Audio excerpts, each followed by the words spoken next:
All right, here we go. Today we're going to be making some ballistics gel. I've had a few people in the past ask me how I make mine, so this is just going to be my specific recipe on how I actually make it. So here we go. Let's get started. So first up, we actually do have our Knox gel. This one is the Walmart brand. It's a few dollars cheaper, which helps because I go through a lot of gel. But it's the same exact thing. We do have our measuring cup, hydrogen peroxide, which actually helps for clarity, and then our non-stick spray in the back. So, and we do have a really big saucepan also. The one that I make is actually this tub right here. So it is pretty big, matches up perfectly. We use 22 cups of water, and so that pan is perfect. So let's get started. So first, of course, we open these up. All right, so we open up those boxes, and these are 8 ounces a piece. So I usually have to use 3 of them because I use 22 ounces of the gel. So we're going for an 8-to-1 ratio, which is our 10% gel. So they are single, so it does take a while to actually open these up. So then what I do after that is I literally just dump them here on the stove, and let's see if we can get them all out. So that one's empty, so there's a bunch of packets. So we'll do that times 3. So there'll be quite a few packets laying out. It is a little bit time consuming, but it's worth it for these videos. All right, and here's after dumping them. There's a ton of them there. So now we'll get to opening them. I have this another little saucepan that I pour them in, so it's a little bit easier to actually get in the bowl. What you want to do actually too is get the coldest water you could possibly get. You can even put ice in it. It just helps to break the gel up a little bit more. When you use hot water, it tends to clump up. So now what we're going to do is open up these packets and dump them in here.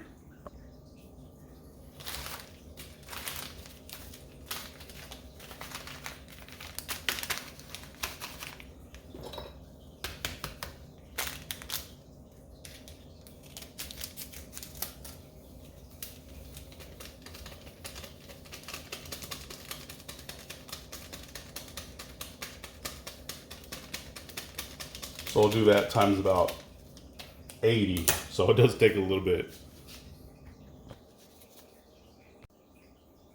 All right, so we're about halfway done. These are empties. These ones are still full. And then that's what it looks like so far. So there's quite a bit of powder in there. So let's get these finished up. All right, so we finally finished with that. Took a little bit. There's all the empty packs. And then here is our powder that we have. So it's about halfway full here. So next we're gonna get some water. So that's where this comes in play. So I usually do measure it out, spot on. Like I said, this one takes 22 cups of water to get, our block just right. And this saucepan is perfect size. So what I actually do for that is I substitute one of the cups of water with this peroxide. So I actually only have 21 cups of water and then 1 cup of peroxide, which actually helps the clarity on the gel, because sometimes when you do make this stuff, it turns out a little bit yellow. So that peroxide really does help clear it up. So I usually do about 5%, a little bit under, actually a little bit over 5% on that, which is the perfect ratio. If you go any further, then it screws up the calibration on the gel, but it does help to make the gel last a little bit longer, because it will start molding in the fridge pretty quickly if you don't keep it at that perfect temperature. So let's get our water going. All right, guys, so next up is water. So this part does take a little bit too. I'm measuring by 4 cups at a time, so I get up to 21 cups. And then, like I said, the very last one, I do add that peroxide. So we're gonna get that started. So here's 4 cups. And I actually did put a little bit of ice at the bottom. It'll melt, towards the end. So our measurement shouldn't be thrown off at all because I didn't put too much. So let's see. We try to get everything perfect so we can make this gel perfectly calibrated. So there we go. We were right at 4 cups.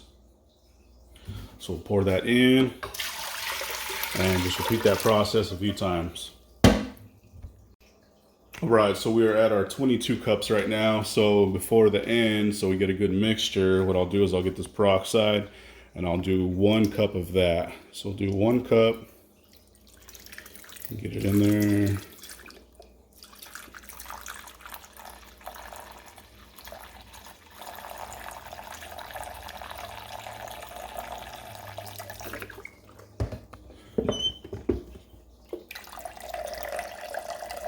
And there we go, right at 1 cup. Excuse me. So like I said, that does do a 5% ratio, maybe just a pinch over 5.2, 5.3, but it's really not much over. So right at 5% is perfect. And we get a nice clarity. So I'll put that 1 cup in there, and then we'll fill the rest of that, the last cup, with water. So that just kind of gets a good mixture on that. So there we go. That is our 22 cups going in. So now that that's done, we'll actually get to stirring. So we'll stir in all our little packets that we poured out. So that's why it helps to get it going ahead of time, just so we can just kind of pour it in at big ratios instead of ripping each one of those packets open. All right, to try to avoid making the hugest mess possible, then move it back over to the stove and really get to pouring. So we do have our stuff right here, and we'll just kind of pour it in slowly. What I like to do is just kind of get the water going a little bit, and then we just pour a little bit at a time. Just kind of get that mixed in there. Because if you just pour it in all at once, it does clump really bad, and that's not good, because then it leaves you, nice and clumpy at the end, which really screws up the mixing.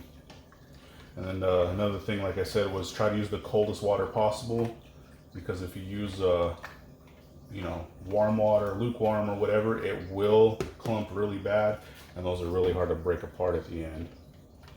So we're just going to get this going. This does take a little bit to mix all this powder in. So we're going to get this all mixed in, and then we'll get back to you. All right, so we've been stirring this for about 20 minutes now, and I'll show you guys what it looks like.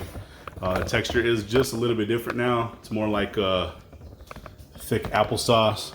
Still is just a little bit chunky in there. You can see some of those really white spots. It didn't break down all the way, but that's okay. That'll end up finishing up whenever we actually put it on the stove to remelt it. Because what we do now is, what we're gonna do is throw it in the fridge and leave it there for about an hour or two, which helps it bloom just to kind of set in. And then we'll actually melt it to get it nice and clear, because it will stay this color if you just kind of do it now. So that's what that process does, which is fine with me. It is a little bit time consuming. This does take a while just to kind of get everything going, but like I said before, it's definitely worth it for these videos. I have a lot of fun and really enjoy making them. So now what we'll do, we'll start just for a little bit longer, and then we'll set that thing in the fridge. Right, guys, we're off to the fridge, so we're gonna let this thing bloom for a little bit, and then whenever we come back, we'll start to melt it down. All right, so we just pulled it out of the fridge. We let it sit in there for just about an hour. As you can tell, it's real spongy now. So kind of set up. So what we're gonna do now is we're gonna turn it on about a medium low. And a lot of people like to double boil it, but I just put it on here. I have a temperature gun right here just to make sure. So what I do is I make sure the pan, or the the spaghetti bowl, spaghetti pot, whatever you want to call it, doesn't reach above about 130, 135, and then the inside mixture doesn't go above 115. As long as you don't let it get too hot, it's not going to scorch it and make the color real dark. So that usually takes probably about 45 minutes to an hour to kind of settle down and get all mixed together. I actually left the spoon in there so you can see it was stuck in there. But yeah, so we're gonna let that go for quite a while. And then now we'll prep our tub that we actually poured in. So for that, that's real simple. All I do is I have my tub set up, I have it nice and clean, and then I have some Pam. What I like to do is put just a real light coating of Pam in there before I actually pour the gel, and it just helps it come out a lot easier. Sometimes they get kind of stuck. So just makes it a little bit easier for it to slide out. Also get a nice flexible little tote so it's easier to pop out. So we'll kind of get that going. So we'll literally just real light, and then I'll get the paper towel, kind of rub it in there. So we'll just get a paper towel and just evenly coat it all the way through. Make sure you get every corner. It's going to be in contact with the gel. Should you get the bottoms real low, because that's usually where all the oil ends up sitting. You don't really want to puddle it, because then it will discolor your gel. So just make sure you get it nice and even all the way through. All right, so now that that's coated nice and evenly, what I do is I literally just put it in the sink. You can pour it elsewhere, but sometimes you will get a little bit of splash and it makes a huge mess. So I usually just put it at the bottom of the sink, just in case we get a little bit of spillage. It doesn't, make too much of a difference. I will show the remelting of it too. It's a little bit different of a process. What I like to do is get a couple strainers and a little bit of cheesecloth to put in there just to get all the particles out. Afterwards, we have the cotton t-shirt that's in there. We have a little bit of lead fragments and everything. So for now, we're just gonna let that sit and wait for this to start to soften up, start to get to liquid form. We let it go real slow. Otherwise, it does create a ton of foam in there also, and that kind of makes it, lots of bubbles and stuff, which makes it not as clear. So we're just gonna let this sit for a while. All right, so I've had it on the stove for a little bit, and as you can see, definitely started to soften up. There's still quite a few huge chunks in there, but we're getting there. So slowly but surely, we're melting down. There's quite a bit of foam on top. What I do with that is I usually just get a paper towel and just kind of skim the top, and it usually takes care of that foam. And as you can see, there's quite a bit still. So that'll get taken care of here at the end, and we'll have a nice clear block. So we'll just let this finish melting, and we'll show you the end. All right, so we're almost done. As you can see, it did clear up quite a bit.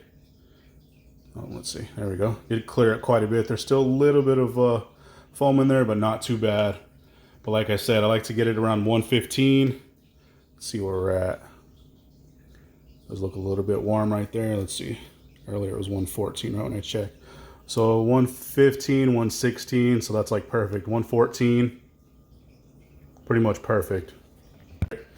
But we're almost ready to pour, so we're just gonna let this go just a few more minutes to try to get the rest of these bubbles out, and then we will pour it. All right, so we are ready to pour, so we'll see if we can get it without splashing too bad.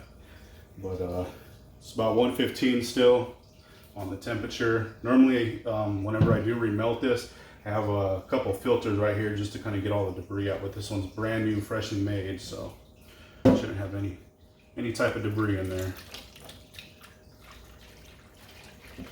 So far, so good. It's looking nice and clear. No spills, so that's definitely a good thing.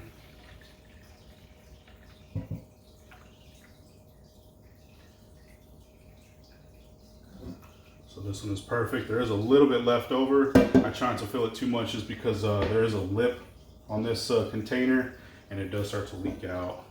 And that makes an absolute mess in the fridge. See if we can get a little bit more. So I definitely don't like wasting this stuff. I'd say let's go for it. So there it is. So now what we'll do, every last drop. All right, so now what we'll do is we'll just let it sit for a minute just to try to get the rest of the bubbles out. Because you don't really, want any bubbles, of course, in the gel. So that will start to dissipate a little bit. The other things that I do get is like a shish kebab stick. I'll show you. Just your standard shish kebab stick, and I'll actually go in there and kind of agitate the bubbles real lightly just to get the last little bit of bubbles out. So we get the clearest block,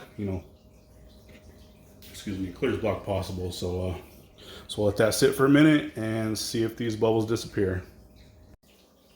All right, so I have let it sit for just a little bit just to try to get the rest of the bubbles out of there. So it looks like we got most of them. It did turn out pretty clear. You can't really tell until it actually kind of, sets in the fridge, but looks like you did a decent job on this one. So what we'll do now is we'll put the lid on and then set in the fridge, and that's pretty much it. So we'll get on to the next one. All right, so now we're gonna see if we can make it to the fridge without spilling it. It's usually the hardest part. We're making an absolute mess. We do have a little bit of leak on this one, so probably make a mess in the fridge. Probably hear about it from the wife, but that's all right. I do have another block in here that's already set. This season, we're instead of using the backup water jugs, we're actually going to have a catch block, so should be good. There we go. That's pretty much it. So now we'll let that sit for about 24 hours just to kind of harden up.